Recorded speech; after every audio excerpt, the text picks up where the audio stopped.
no es la instancia de los presidentes la que termina decidiendo este mecanismo. Ahora sí, los presidentes decidieron algo muy interesante, constituir un grupo de trabajo del más alto nivel para evaluar medidas o mecanismos alternativos a la aprobación del Congreso, y esas medidas alternativas están por verse.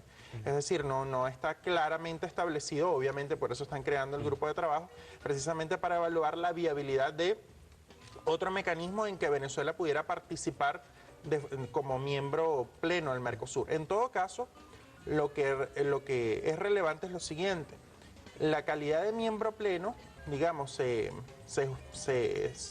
importante para Venezuela en términos, sobre todo en económico-comerciales, porque en términos políticos Venezuela forma parte del Mercosur desde hace ya varios años y forma parte con mucho peso. Es decir, la voz de Venezuela tiene mucho peso en el Mercosur, en el ámbito político, en el ámbito social, en el ámbito económico, para que Venezuela pueda tener voto, digamos, decisivo, como el de los países miembros plenos. Evidentemente se necesita esto. Además, Venezuela tendría que adoptar una serie de medidas comerciales comunes que han tomado el resto de los países del Mercosur para, digamos, como consecuencia de su membresía plena del Mercosur.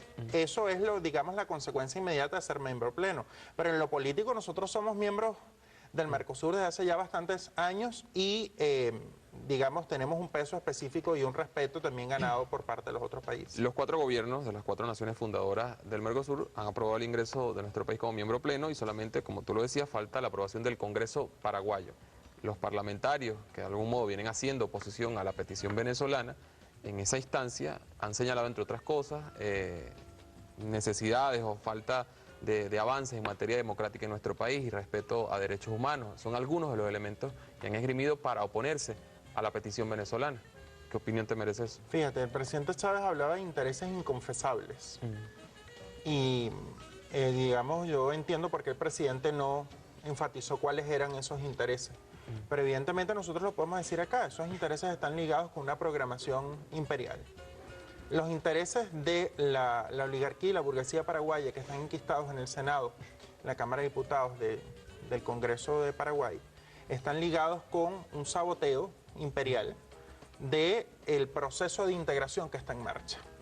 Y ese saboteo consiste precisamente en impedir que el bloque económico, digamos que la plataforma económica que es el Mercosur de la integración del sur, que en lo político está representada y expresada muy bien en la UNASUR, digamos, no se consolide, porque precisamente el ingreso de Venezuela fortalecería la posición del Mercosur, no solo en América Latina y el Caribe, sino como un bloque económico que puede negociar y puede incidir en negociaciones mundiales en otros escenarios.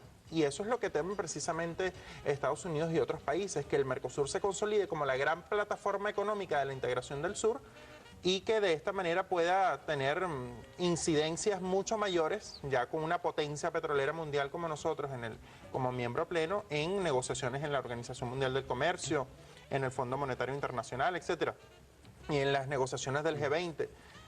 Frente a la Unión Europea, frente al propio Estados Unidos. Ahora, no solamente nuestro país ha hecho la solicitud, bueno, ya desde hace varios años como miembro pleno, se incorpora una petición, la del presidente Rafael Correa, en representación del Ecuador. Digamos, la posibilidad de que en un momento dado se dé el ingreso de Venezuela como miembro pleno junto a la de Ecuador, de algún modo, ¿cómo fortalece y cómo redimensiona lo que es el Mercosur?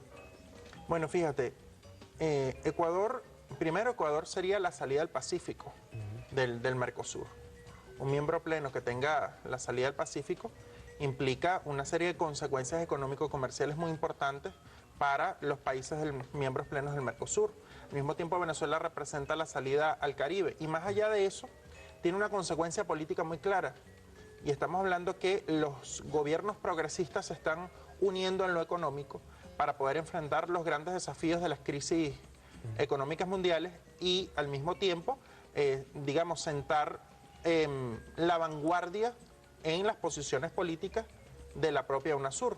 Porque aquí hay que definir muy claramente cuál es el papel del Mercosur en la integración del sur. Y lo repito, el Mercosur debe constituirse como la gran plataforma económica de la integración del sur. Y la plataforma política debe ser necesariamente la UNASUR. La plataforma política y social debe ser la UNASUR. Hay que otorgarle el papel de plataforma económica del Mercosur para tener claro cuáles deben ser los propósitos estratégicos de la participación de Venezuela en ese espacio y fortalecer en lo político y en lo social la UNASUR.